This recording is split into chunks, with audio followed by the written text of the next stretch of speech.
बुद्ध, धम्म आणि संघ या तीन रत्नांना प्रथमतः त्रिवार अभिवादन करतो।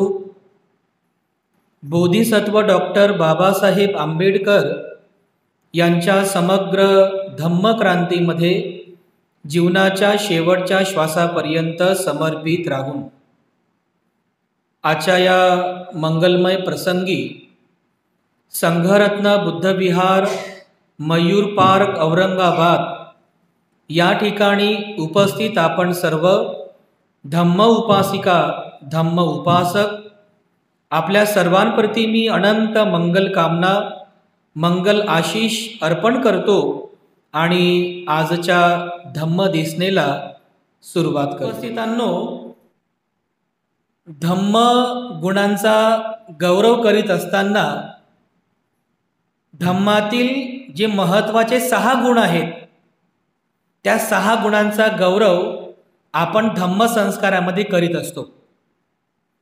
मागील धम्म देसनेमध्ये मी तुम्हाला धम्म गुण वंदनेतील जे पहिला गुण आपण म्हणतो, स्वाख्यातो भगवता धम्मो, भगवंताचा धम्म कसा आहे, स्वाख्यातो आहे।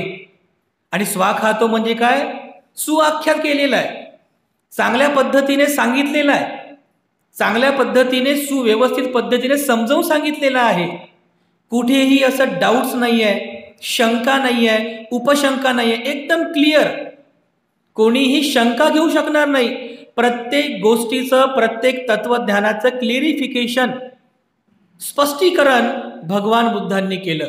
एका उत्कृष्ट शिक्षकाप्रमाणे भगवान बुद्ध त्यांनी शोधलेल्या धम्माचं सुआख्यात करतात, म्हणजे त्याचं स्पष्टीकरण करतात, चांगल्या प्रकारे त्याचं आख्यायन करतात, स्पष्टीकरण करतात, समजावून सांगतात। यालाच स्वाख्यातो असं म्हणतात। म्हणजे धम्माचा हा पहिला गुण आहे, कोणता, स्वाख्यातो।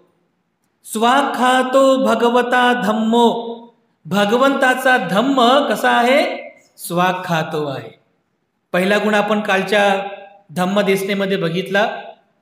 त्यानंतर जो दुसरा गुण आपण म्हणतो, स्वाख्यातो भगवता धम्मो संदिठ्ठिको, बरोबर आहे ना, संदिठ्ठिको असा शब्द आहे। भगवंताचा धम्म हा संदिठ्ठिको आहे, पाली शब्द आहे, याचा अर्थ पण तुम्हाला सांगतो। संदिठ्ठिको म्हणजे काय, संदिठ्ठिको याचा विग्रह जर केला, शब्दाचा विग्रह, तर तो होतो स दिठ्ठी इको। हे थोडंसं पाली व्याकरण आहे, तेवढं काय खोलवर तुम्हाला सांगणार नाही, पण जसं आपण मराठीमध्ये म्हणतो ना, खाणारा, पिणारा, चालणारा, बोलणारा, आहे ना, हे वाक्यप्रचारामध्ये, तसं भगवंताचा धम्म असा आहे, भगवंताचा धम्म असा आहे। म्हणून प्रत्येक शब्दाच्या शेवटी ओ प्रत्यय लावलेला असतो। जसं स्वाख्यातो आहे ना, ओ प्रत्यय, स्वाख्यातो भगवता धम्मो संदिठ्ठिको अकालिको एहि पस्सिको ओपनेयिको, आहे ना। हे थोडा पाली व्याकरणाचा भाग आहे, म्हणजे भगवंताचा धम्म असा आहे, तर यामधला हा शब्द आहे संदिठ्ठिको। तर संदिठ्ठिको म्हणजे स दिठ्ठी असा तो शब्द आहे। दिठ्ठी जो शब्द आहे, दिठ्ठ यापासून बनलेला आहे, आणि दिठ्ठ या शब्दाचा अर्थ होतो तात्काळ फळ देणारा, तात्काळ फळ देणारा, त्याला दिठ्ठ असं म्हणतात। स दिठ्ठ म्हणजे काय, स म्हणजे चांगला, सुंदर, चुकीचं नाही आहे, चांगला आहे। बुद्धांचा धम्म हा संदिठ्ठी आहे, म्हणजे चांगलं फळ देणार आहे। चांगलं फळ तर देईल, परंतु तात्काळ फळ देईल, लगेच। जर तुम्ही बुद्धाच्या धम्माचं सांगितल्याप्रमाणे जर आचरण करत असाल, अनुकरण करत असाल, तर नक्कीच त्या धम्म आचरणाचं फळ तुम्हाला याच जन्मामध्ये मिळेल, असा त्याचा अर्थ होतो। म्हणजे जसं तुम्ही या जन्मामध्ये, या मनुष्य जन्मामध्ये धम्माचं आचरण करत आहात, धम्माचं अनुकरण करत आहात, तर आचरण करता करता करता धम्माचं अनुकरण करता करता करता याच जन्मामध्ये तुम्हाला या धम्म मार्गातील विविध प्रकारचे फळ प्राप्त होतात. आता ते कोणते फळ आहेत, ते कर्मफळ कोणते आहेत ते पण तुम्हाला मी सांगतो. सुरुवातीला संदीत ठिको याचा अर्थ व्यवस्थित समजून घ्या. तात्काळ फळ देणार. बुद्धाचा धम्म हा तात्काळ फळ देणार आहे आणि हा महत्वाचा गुण आहे. का? कारण बुद्धांच्या काळामध्ये असे काही संप्रदाय होते किंवा असे काही तत्ववेत्ते होते की जे असं सांगायचे, तुम्ही जर आता चांगले कर्म केले, असे कर्म केले तर मेल्यानंतर तुम्हाला स्वर्ग प्राप्ती होईल. म्हणजे कधी मिळेल तुम्हाला फळ? मेल्यानंतर. जिवंतपणाचं काय? बरोबर आहे. तुम्ही जर असे कर्म करत गेले तर मृत्यूनंतर तुम्हाला स्वर्गात जागा मिळेल. जिवंतपणे नाही बरं, जिवंतपणे दुःखात भोगा, मेल्यानंतर मिळेल. मग आता जर एखाद्या माणसाला तहान लागली तर त्याची तहान कशी भागेल? त्याला आता पाणी पाहिजे ना, आता भूक लागली, आता जेवण पाहिजे. आता या जिवंतपणी याच जन्मामध्ये जिवंतपणी तहान भागली पाहिजे, भूक भागली पाहिजे. आपण त्याला म्हणतो मेहनत कर, मेहनत कर, मेहनत कर. मेल्यानंतर तुम्हाला आम्ही पाणी पाजू. काय कामाचं ते? पाजतात ना लोक. ते काय कामाचं? मेल्यानंतर तुमच्या तोंडात घास भरू आम्ही. ते काय कामाचं? संदीत ठिको नाही आहे. संदीत ठिको म्हणजे काय? याच जन्मात जर तुम्ही हे आचरण करत असाल, करता करता करता तुम्हाला याच जन्मामध्ये या धम्म आचरणाचं फळ नक्कीच मिळेल. त्यालाच म्हणतात, हा धम्माचा विशेष गुण आहे, संदीत ठिको. मृत्यूनंतर नाही, याच जन्मात जिवंतपणी या धम्म आचरणाचं फळ तुम्हाला प्राप्त होईल. म्हणून धम्मामधला हा सर्वश्रेष्ठ गुण आहे. स्वाख्यातो भगवता धम्मो संदीत ठिको. लगेच फळ मिळते, तात्काळ फळ मिळते आणि याच जन्मामध्ये फळ मिळते. म्हणून बुद्धाच्या धम्माचं गुणगौरव करीत असताना बुद्धाच्या धम्माला संदीत ठिको असं म्हटलेलं आहे. आता हे फळ कसे मिळतात? म्हणजे जो कर्मसिद्धांत भगवान बुद्धाने सांगितलेला आहे, कर्मसिद्धांत अगदी सोपा आहे. त्याच्यामध्ये असं काही फार कठीण नाही आहे. कर्मसिद्धांत काय सांगते बुद्धांचा कर्मसिद्धांत? तर बुद्धांच्या कर्मसिद्धांतानुसार एक छोटासा उपदेश आपल्या सर्वांनाच तो माहिती आहे धम्मपदातला. भगवान बुद्धांचं वचन आहे, धम्मपदातल्या पहिल्याच वग्गात सांगितलेलं आहे. काय? की जर एखादा व्यक्ती वाईट मनाने बोलतो अथवा वाईट मनाने कार्य करतो तर दुःख सुद्धा त्याचा पाठलाग तसंच करते, ज्याप्रमाणे बैलगाडीला जुंपलेल्या बैलांच्या पायांचा पाठलाग बैलगाडीची चाकं करतात. साधा सोपा नियम आहे. म्हणजे जर आपण वाईट मनाने बोलतोय, वाईट मनाने कार्य करतोय तर त्या वाईट मनाने केलेल्या कार्याचं फळ तुम्हाला भोगावंच लागणार आहे. हा कर्मसिद्धांत बुद्धांचा आहे. या उलट बुद्ध याच्या पुढे आणखी सांगतात, जर कोणी चांगल्या मनाने बोलतो अथवा चांगल्या मनाने कार्य करतो तर सुख त्याची साथ कधीच सोडत नाही. ज्याप्रमाणे माणसाची साथ म्हणजे माणसाची जी सावली आहे, माणसाची साथ कधीच सोडत नाही. हा कर्मसिद्धांत आहे. साधा सोपा आहे. म्हणजे याचा अर्थ असा आहे की तुमच्या दुःखाला किंवा तुमच्या सुखाला कोण कारणीभूत आहे? तुमचं मन. तुमचं मन कारणीभूत आहे. म्हणून मनाने केलेलं जे कार्य असेल, कुशल आहे तर कुशल फळ मिळेल, अकुशल असेल कर्म तर अकुशल फळ मिळेल. म्हणून या कर्म सिद्धांतानुसार भगवान बुद्धांनी या कर्मफळाचे 4 विभाग केलेले. कर्मफळाचे 4 विभाग केलेले आहेत. कोणते कोणते ते अगोदर समजून घ्या. तुम्हाला सांगतो 4 विभाग कोणते. म्हणजे कर्म आणि कर्माचं फल. कर्मफल, चांगले कर्म करतात किंवा चुकीचे कर्म, वाईट कर्म करतात, दोन्हीचे फळ मिळतील. पण कसे? त्याचे विभाग आहेत. तर पहिला जो कर्मफलाचा भाग आहे, पहिलं जे कर्मफल आहे त्याला म्हणतात दिठ्ठ धम्म वेदनीय कम्म. ठीक आहे. पहिला कोणतं कर्मफल आहे? दिठ्ठ धम्म वेदनीय कम्म. याच्यामध्ये शब्द आला ना दिठ्ठ, संदिठ्ठिको आहे ना, तो शब्द आहे. दिठ्ठ म्हणजे तात्काळ फळ देणार. काही काही कर्म असे असतात की जे कर्म तुम्ही केल्याबरोबर त्याचं तात्काळ तुम्हाला फळ मिळते, तात्काळ. अशा कर्माला दिठ्ठ धम्म वेदनीय कर्म असं म्हणतात. वेदनीय कर्म का बरं? कारण हे कर्म केल्यानंतर त्या कर्माचं संदिठ्ठ म्हणजे चांगलं फळ तात्काळ तुम्हाला मिळते. जसं एक उदाहरण म्हणून तुम्हाला सांग, एक उदाहरण म्हणून, जसं तुम्ही जेव्हा भिक्षूंना भोजनदान देता, संदिठ्ठिको म्हणजे हे दिठ्ठ धम्म वेदनीय कर्माचं फळ कसं आहे बघा, तात्काळ फळ. तुम्ही जेव्हा भिक्षूंना भोजनदान देता तर भोजनदान दिल्याबरोबर तात्काळ भंतीजींना म्हणजे त्या भिक्षूंना 4 गोष्टीचा लाभ होतो. एक, त्याचं आयुष्य वाढते. दुसरं, त्याचा चेहऱ्यावरचा वर्ण वाढतो. तिसरं, त्याला सुख प्राप्त, कारण भूक भागली सुख प्राप्त होते. चौथं, त्याला शारीरिक बल प्राप्त होते. तात्काळ फळ मिळतात, ऐक नाही. भोजनदान दिल्याबरोबर ते 4 फळ मिळतात. आणि भिक्षूंना हे 4 फळं मिळतातच, पण तेच 4 फळं भोजनदान देणाऱ्या दायकांना सुद्धा प्राप्त होतात. त्यांचंही आयुष्य वाढते. आणि चांगले कर्म केले ना, त्यांचं पण आयुष्य वाढते, त्यांचा पण वर्ण वाढतो, त्यांचंही सुख लाभते, त्यांनाही बल प्राप्त होते, मानसिक आणि शारीरिक बल. तात्काळ फळ देणार आहे हे कर्म. कसं आहे? तात्काळ फळ देणार आहे. म्हणून जे कर्म आपण करत आहोत त्या कर्माचं जे फळ तात्काळ प्राप्त होते, तात्काळ मिळते, अशा कर्मांना दिठ्ठ धम्म वेदनीय कर्म असं म्हणतात.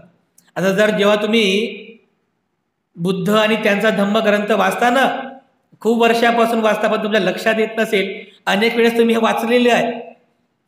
कर्म म्हणजे नैतिक जीवनाचा आधार कर्म मानणे हाच धम्म आहे. या चॅप्टरमध्ये हे सगळं दिलेलं आहे. पण थोडं काय माणसाचा स्वभाव आहे, विसरतं माणूस, ऐक नाही. पुढे पाठ राहते, थोडं मागे सपाट राहते.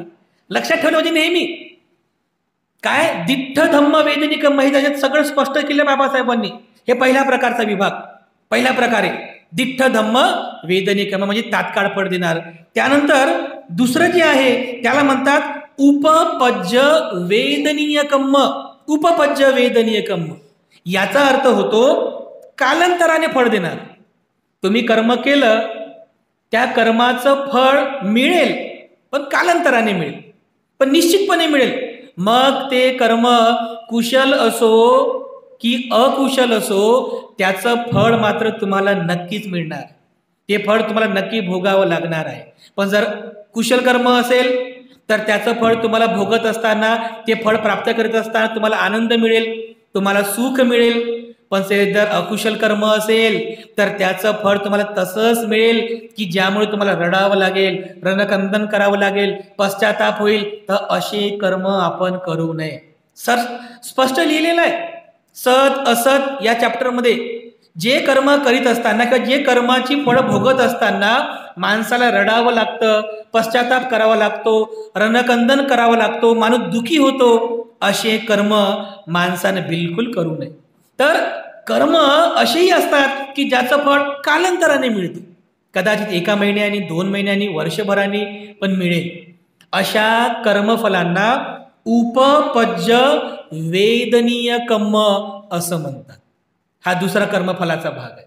तिसरं कर्मफल बुद्धाने सांगितलेलं आहे, ज्याला म्हणतात अपरापरी वेदनीय कर्म. अपरापरी वेदनीय कर्म याचा अर्थ होतो अनिश्चित काळाने फळ मिळेल. म्हणजे त्याचा काळ निश्चित नाही आहे. कदाचित संदिठ्ठिको मिळेल, लगेच फळ मिळेल, कदाचित कालांतराने फळ मिळेल, कदाचित ते कर्मफल तुम्हाला कधी मिळेल त्या कर्माचं हे अनिश्चित आहे, पण नक्की मिळेल. अशा कर्मांना की ज्या कर्माचं कर्मफल अनिश्चित आहे, अनिश्चित काळाने मिळणार आहे, अशा कर्मफलांना अपरापरी वेदनीय कर्म असं म्हणतात. अपरापरी वेदनीय कर्म हे कर्मफलांचे भाग आहे. हे आध्यात्मिक भाग आहे, पण किमान आपल्याला समजला पाहिजे. ज्यांची अध्यात्मावर श्रद्धा आहे, अभिधम्मावर श्रद्धा आहे, त्यांच्यासाठी ते अत्यंत महत्वाचं आहे. हे सर्व कर्मफल आहेत. आणि चौथ्या प्रकार बुद्ध सांगतात कर्मफलाचा, ज्याला म्हणतात अहोसी कर्म. अहोसी कर्म म्हणजे अगदी क्षुल्लक असतात की ज्यांचं जे फळ आहे म्हणजे त्याचा असा काही फारसा परिणाम होत नाही. अगदी चुल्ल वर्गातील कर्म असतात, क्षुल्लक कर्म असतात की ज्याचा असा फारसा काही म्हणजे परिणाम होत नाही, त्यामुळे काही फारसा काही असं मोठं फळ प्राप्त होत नाही, त्याला म्हणतात अहोसी कम्म. तर अशा प्रकारे हे 4 प्रकारचे कम्म विभाग, हे 4 प्रकारचे कम्म फल विभाग भगवान बुद्धाने सांगितलेले आहे.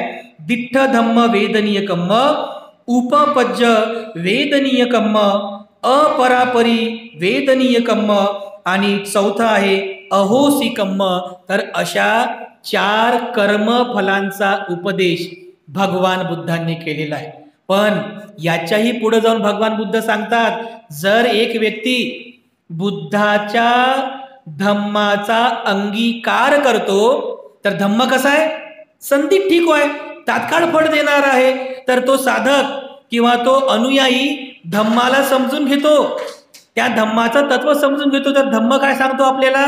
जसं कालच्या धम्म देशनेमध्ये मी तुम्हाला सांगितलं, या धम्मामध्ये भगवान बुद्ध दुःखमुक्तीचा मार्ग सांगतात. कोणता मार्ग सांगतात? आर्य अष्टांगिक मार्ग.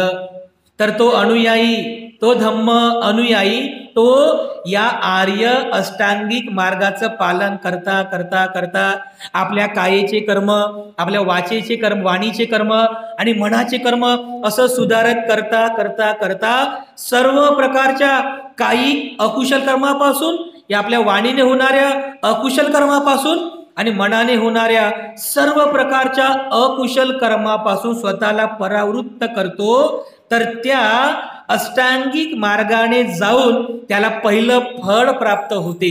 त्या फळाला म्हणतात सोतापन्न. त्याचं, या शब्दाचा अर्थ मी तुम्हाला मागच्या धम्मदेशनेमध्ये केला, श्रोतापन्न. कारण आर्य अष्टांगिक मार्ग याला दुःखमुक्तीचा मार्ग म्हणतात. या मार्गाला दुःखमुक्तीचा मार्ग, या मार्गाला अरहंत पदाचा मार्ग म्हणतात. तर ज्या वेळेस एक साधक या 8ही तत्वांचं अगदी काटेकोरपणे पालन करतो, तर त्याला या धम्म मार्गातील पहिलं फळ प्राप्त होते. कोणतं? श्रोतापन्न. त्याचं स्पष्टीकरण मी तुम्हाला मागच्या धम्म देशनेमध्ये केलं होतं. श्रोतापन्न फळ म्हणजे जो दुःखमुक्तीच्या मार्गावरती आरूढ होतो, लगेच होतो. पुढच्या जन्मामध्ये संदिग्ध म्हणतात ना. का म्हणतात संदिग्ध? याचं हे कारण आहे, कारण असे आपण अनेक उदाहरणं आतापर्यंत पाहिले की बुद्धाने उपदेश केला, बुद्धाने उपदेश केल्याबरोबर त्या पुढच्या माणसाच्या मनात धम्मचक्षु उत्पन्न झाला, म्हणजे तो श्रोतापन्न झाला. असे अनेक उदाहरणं आहेत. जसं मी तुम्हाला मागे पण सांगितलं, त्या पंचवग्य भिक्खूंना उपदेश केला भगवान बुद्धांनी 4 आर्य सत्यांचा, आर्य अष्टांगिक मार्गाचा. तर त्या पंचवग्गीय भिक्खूंपैकी जे पहिले होते कौंडिन्य, अगदी ऐकता ऐकता ऐकता बरोबर त्यांच्यात तो धम्मचक्षु उत्पन्न झाला, लगेच त्यांना पहिलं फळ प्राप्त झालं, श्रोतापन्न झाले. बसल्या ठिकाणी संदिग्ध लगेच फळ त्यांना प्राप्त झालं. आणि नंतर पुन्हा ध्यान मनन चिंतन करून नंतर श्रोतापन्नाचे सकृदागामी झाले, अनागामी झाले, शेवटी अरहंत झाले. आहे की नाही? तात्काळ फळ यालाच म्हणतात तात्काळ फळ. धम्माचं आचरण करता करता, तर जो व्यक्ती या आर्य अष्टांगिक मार्गाने जाऊन आचरण करतो, काया वाचा मनाचे कर्म सुधारतो, कुशल कर्म करतो, तर त्याला धम्माचं पहिलं फळ प्राप्त होते, तो श्रोतापन्न होतो. याच जन्मामध्ये तो श्रोतापन्न होतो. आणखीन पुन्हा ध्यान मनन चिंतन करता करता, आचरण करता करता तो सकृदागामी सुद्धा होतो. पुन्हा ध्यान मनन चिंतन करता करता तो अनागामी सुद्धा होतो. आणि पुन्हा ध्यान मनन चिंतन करता करता तो अरहंत अवस्थेला सुद्धा प्राप्त होतो. हे धम्माचा विशेष गुण आहे. म्हणून धम्माच्या विशेष गुणाला म्हणतात संदिग्धिको, तात्काळ फळ देणार. आणि धम्म असा आहे की धम्माचं आचरण करणारा व्यक्ती कोणीही असो, कोणत्या जातीचा असो, पातीचा असो, त्याला ते फळ नक्कीच मिळेल, नक्की मिळेल. कारण संदिग्ध आहे ना. सर्वोत्तम उदाहरण तुम्हाला माहित आहे अंगुलीमालाचं. एवढा मोठा हिंसा करणारा अंगुलीमाल जेव्हा बुद्धांच्या सहवासामध्ये येतो, भिक्षू बनतो, नंतर ध्यान मनन चिंतन करून तोही श्रोतापन्न सकृदागामी अनागामी अरहंत होतो आणि अरहंतांपैकी एक भिक्षू होतो. तर बुद्ध त्यांचा गौरव करतात की भिक्षूंनो बघा, माझ्या पुत्राला अंगुलीमालाला धम्माचं फळ प्राप्त झालं, मैत्रीमध्ये तो अग्र झाला, मैत्री भावना करण्यामध्ये. ही धम्माची महिमा आहे की एक हिंसा करणारा व्यक्ती सुद्धा जेव्हा धम्माचं आचरण करतो, धम्माचं आचरण करत असताना तो धम्मातील फळ प्राप्त करतो, संधी टिको, त्यामुळेच म्हणतात. पण या उलट देवदत्ताचं उदाहरण आहे. देवदत्ताला सुद्धा फळ प्राप्त झालं, कारण त्याने अतिशय अकुशल कर्म केले होते, अतिशय वाईट कर्म केले होते की ज्या कर्माचं फळ सुद्धा त्याला याच जन्मामध्ये भोगावं लागलं. शेवटपर्यंत म्हणतो मला बुद्धाचं दर्शन करायचं घेऊन चला, मला बुद्धाचं दर्शन करायचं घेऊन चला. परंतु त्याच्या त्या कर्माच्या फळाचा परिणाम बघा, त्याचं जे शरीर होतं ते शरीर एकदम सुस्त पडलं होतं, सुस्त. त्याला हात सुद्धा उचलता येत नव्हता, त्याला व्यवस्थित बोलता सुद्धा येत नव्हतं, खाटेवरती पडला होता बिचारा. 4 भिक्षू त्याला उचलतात, खाटेसह उचलतात, जेतवनापर्यंत घेऊन जातात. पण शेवटच्या क्षणापर्यंतही तो बुद्धाचं दर्शन करू शकत नाही. जेतवनाच्या प्रवेशद्वारापाशी म्हणजे प्रवेशद्वाराच्या जवळ जातही नाही, तर त्या ठिकाणी त्याला मोठा झटका लागतो आणि तिथेच तो गतप्राण होतो. देवदत्ताचे कर्म आहे, हे कर्मफळ आहेत. म्हणजे अंगुलीमाल असो की देवदत्त असो, दोघालाही फळ प्राप्त झालं. पण अंगुलीमालाने आर्य अष्टांगिक मार्गाचं आचरण केलं, धम्माचं आचरण केलं, तर तो अरहंतांपैकी एक झाला. देवदत्ताने चुकीचं आचरण केलं, अधम्माचं आचरण केलं, वाईट कर्म केले, तर त्याला त्याच जन्मामध्ये पाप कर्माचं फळ प्राप्त झालं, तो अपाय गतीला पोहोचला, अपाय गतीला प्राप्त झाला. हे फळ आहे. कितीतरी उदाहरण आहेत, असे अनेक उदाहरण आपण देऊ शकतो. एक उपाली जो न्हावी समाजाचा होता, म्हणजे केस कापणारा समाज न्हावी समाजाचा, तर हा न्हावी समाजाचा उपाली हा सुद्धा भिक्षू होतो. तर बघा की ज्या समाजाकडे पाहण्याचा दृष्टिकोन कसा होता की खालच्या जातीचा आहे, हा काही सुखी होऊ शकत नाही, हा ज्या जातीत जन्मास आला त्याच जातीमध्ये मरेल, त्याच हीन वर्गामध्ये मरेल, त्याच खालच्या कुळामध्ये मरेल. पण बुद्धाचा धम्म संदिठ्ठिको आहे ना, तो न्हावी समाजाचा उपाली सुद्धा जेव्हा या धम्म मार्गामध्ये येतो, तर धम्म मार्गामध्ये आल्याबरोबर शील समाधी प्रज्ञेच्या मार्गाने जाऊन, आर्य अष्टांगिक मार्गाने जाऊन बघा, न्हावी समाजाचा उपाली बुद्धांच्या विनयामध्ये अग्र होतो, विनयपिटकामध्ये अग्र. जे विनयपिटक बघतो ना आपण, विनयपिटक हा सगळा विनयपिटक भंते उपाली यांनी संकलित केलेलं आहे, यांनी संगायन केले त्या विनयपिटकाचं. किती विद्वान होते बघा उपाली म्हणते. म्हणजे बघा, न्हावी समाजाचा जरी असला पण बुद्धाच्या धम्माची महिमा बघा. संदिठ्ठिको, तात्काळ त्याला फळ मिळालं, तात्काळ. किती नाव आहेत, सुनीत नावाचा भंगी होता, तो सोपाक नावाचा अस्पृश्य होता, आहे की नाही. असे अनेक उदाहरणं आहेत. अशा अनेक उदाहरणांद्वारे तुम्हाला लक्षात येईल की बुद्धाचा धम्म संदिठ्ठिको कसा आहे. तर मग एक साधक या धम्माला चांगल्या प्रकारे समजून घेतो की धम्म जो कोणी आचरणामध्ये आणेल त्याला चांगलं फळ मिळेल. सदिठ्ठी म्हणजे संदिठ्ठी, चांगलं फळ मिळेल. मग तो काय करतो की तो अगोदर बुद्धाचा धम्म समजून घेतो. बुद्धाचा धम्म कसा समजून घेतो, समजा आता उपासक आहे, उपासिका आहे, तर उपासकाचा धम्म कोणता आहे. जसं तुम्ही नित्यनियमाने म्हणता ना, ओकास अहंग भन्ते ती सरणेन सह पंचशीलन धम्मं, इथं स्टॉप करायचं. कोणता धम्म, ती सरणेन सह पंचशीलन धम्मं याचामी. मी म्हणते, मी आपणास धम्माची याचना करत आहे. कोणता धम्म, ती सरणेन सह पंचशीलन धम्मं. म्हणजे प्रत्येक उपासक आणि उपासिकांचा नैतिक दैनंदिन जीवनाचा हा धम्म आहे. या धम्माचं तुम्हाला आचरण करायचं आहे. बुद्ध धम्म संघाचं शरणस्थान आणि पंचशिलेचं आचरण, बुद्ध धम्म संघाचं शरणस्थान आणि पंचशिलेचं आचरण, ती सरणेन सह पंचशीलन धम्मं याचामी, अनुग्रहं कत्वा शीलं देथ मे बनते.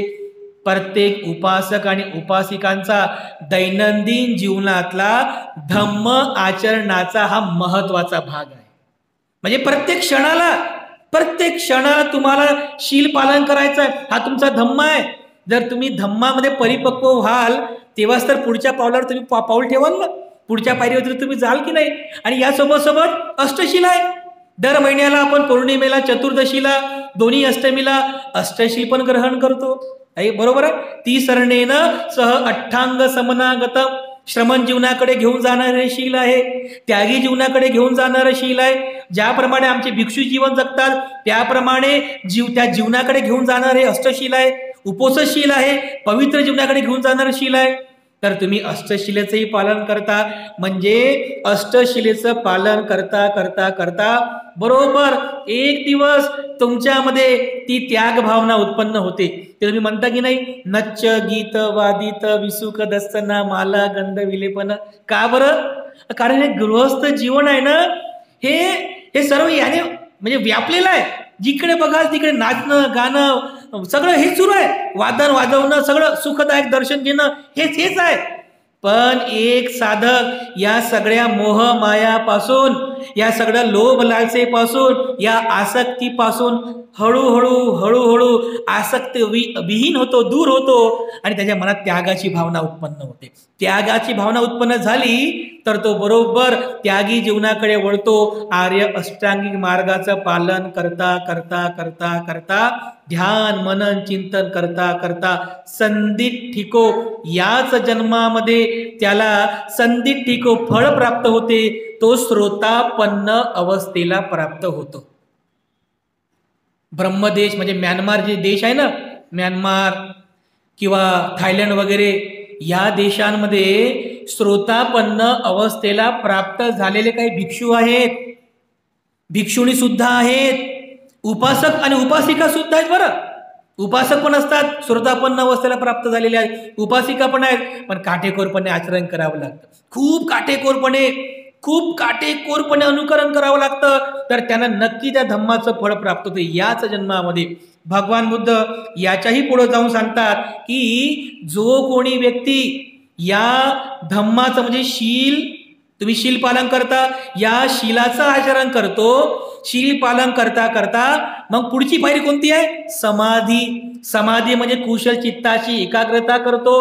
मग शील पालन करता करता तुम्ही कुशल चित्ताची चांगल्या मनाची एकाग्रता केली, समाधीवर तुम्ही सिद्ध झाले. तर समाधीचा अभ्यास करता करता तुम्ही प्रज्ञेचा विकास करता, प्रज्ञागुण विकसित केला. आणि अशा प्रकारे शील कशासाठी? समाधीसाठी. समाधी कशासाठी? प्रज्ञेसाठी. आणि प्रज्ञा कशासाठी? विमुक्तीसाठी. आणि जी विमुक्ती कोणती आहे? ती विमुक्ती आहे निब्बाण प्राप्तीची, अरहंत पदाची, दुःख मुक्तीची. आणि हेच सर्वोत्तम फळ आहे, दुःखमुक्तीचं फळ. आणि हे दुःखमुक्तीचं फळ केवळ आणि केवळ बुद्धाच्या धम्म आचरणातून मिळत असते. जर एखादा साधक श्रोतापन्न झाला आणि श्रोतापन्न अवस्थेमध्ये तो जर यदा कदाचित मृत्यूला प्राप्त झाला, समजा मृत्युमुखी पडला, श्रोतापन्न तो जर मृत्यूला प्राप्त झाला, तर भगवान बुद्ध म्हणतात जेव्हा तो श्रोतापन्न अवस्थेमध्ये मृत्यूला प्राप्त करतो तर त्याचा पुढच्या 7 जातकांमध्ये तो जिथे कुठे उत्पन्न होईल तिथे तो सकृदागामी होईल, अनागामी होईल आणि अरहंत होईल. हे निश्चित आहे, हे फळ त्याला निश्चित प्राप्त होईल. किंवा एखादा व्यक्ती श्रोतापन्न झाला, त्याच जन्मामध्ये तो सकृदागामी अवस्थेलाही प्राप्त झाला, परंतु यदा कदाचित जर तो मृत्यूला प्राप्त झाला तर भगवान बुद्ध म्हणतात तर असा व्यक्ती जर मृत्यूला प्राप्त झाला तर पुढील जातकामध्ये तो परत मनुष्य जन्मात कधीच जन्मास येणार नाही, परंतु ज्या कोणत्या देवता भूमीमध्ये तो उत्पन्न होईल, ज्या कोणत्या कुशल भूमीमध्ये तो उत्पन्न होईल त्याच ठिकाणी तो अनागामी अवस्था प्राप्त करेल, तिथेच अरहंत होईल आणि दुःखमुक्त होईल. हे बुद्धाने सांगितलेलं आहे, हे फळ आहे. म्हणून बुद्धाच्या धम्माचं अंगीकार करणारा प्रत्येक व्यक्ती याने फळ प्राप्त केलं, म्हणजे निब्बाण अवस्थेचं फळ. कोणतं फळ? निब्बाण अवस्था, अरहंत पदाची अवस्था. त्यालाच म्हटलेलं आहे जीवनातलं सर्वोत्तम फळ माणसालाही प्राप्त करायचं आहे. तर या शब्दामध्ये या तत्वाचा अंतर्भाव होतो. संदिठ्ठिको म्हणजे काय? तर याच जन्मामध्ये त्याला निब्बाणाचं फळ प्राप्त होते, मृत्यूच्या नंतर नाही. याच जन्मामध्ये किमान तो दुःखमुक्तीच्या अवस्था प्राप्त करतो. म्हणून आपल्याला या धम्माचा हा जो विशेष गुण भगवान बुद्धाने सांगितलेला आहे, तर या धम्म आचरणाने आपणही हे फळ प्राप्त करू शकतो. पण मेहनत करावी लागते, तप करावा लागतो. म्हणजे धम्माचं तप करावं, धम्माचं आचरण करावं लागते. तेव्हा आपल्याला हे धम्म मार्गातील हे सगळे फळ आपण प्राप्त करू शकतो. याकरिता हा सगळा धम्म संस्काराचा भाग आपण या ठिकाणी संपन्न करीत आहोत.